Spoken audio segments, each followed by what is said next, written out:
Welcome back. Moscow says its troops have killed 70 people while driving back forces it accuses of mounting a raid into Russian territory from Ukraine. Now, Kyiv has denied that Ukrainian personnel have been involved in fighting in Russia's southern border region of Belgorod, instead claiming that it's pro-opposition Russian groups. Well, let's try and get to the bottom of what's been going on. The defence analyst, Professor Michael Clark, is here. So talk us through, Michael, what we think has been happening in the Belgorod region. Yeah, I mean, two groups, all Russians who at the moment are fighting for Ukraine, and one of them calls themselves the Russia Freedom Legion, and the other one calls itself the Russia Volunteer Corps. They fight with the Ukrainians, and they seem to get some equipment from the Ukrainians because they fight for the International Legion in Ukraine. And they seem to cross the border between Kharkiv and Belgorod, and they cross the border in these little villages at Goropodol and Grevoron, which is where there's a border post there in Kozinka. And they have been there for 2 days. And the Russians have tried to do something about it. They've said it's a terrorist attack. 48 hours later, it's still been going on.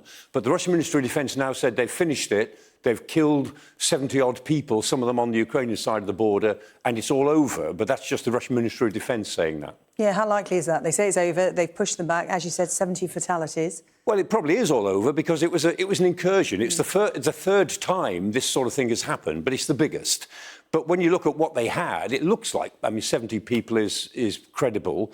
A handful of vehicles, at least one tank that we know of, and they may have captured a couple of armoured vehicles.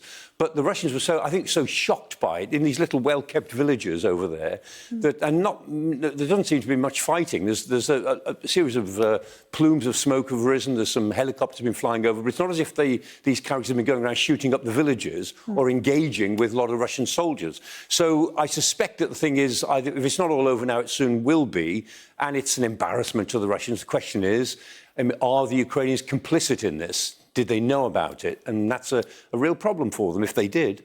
And there has been footage that's emerged that seems to be traffic. A lot of traffic leaving Belgorod. What can we read into this? Well, that's one of the things, that there's a certain amount of panic in Belgorod itself, which is quite a long way away if you look at the map from these villages.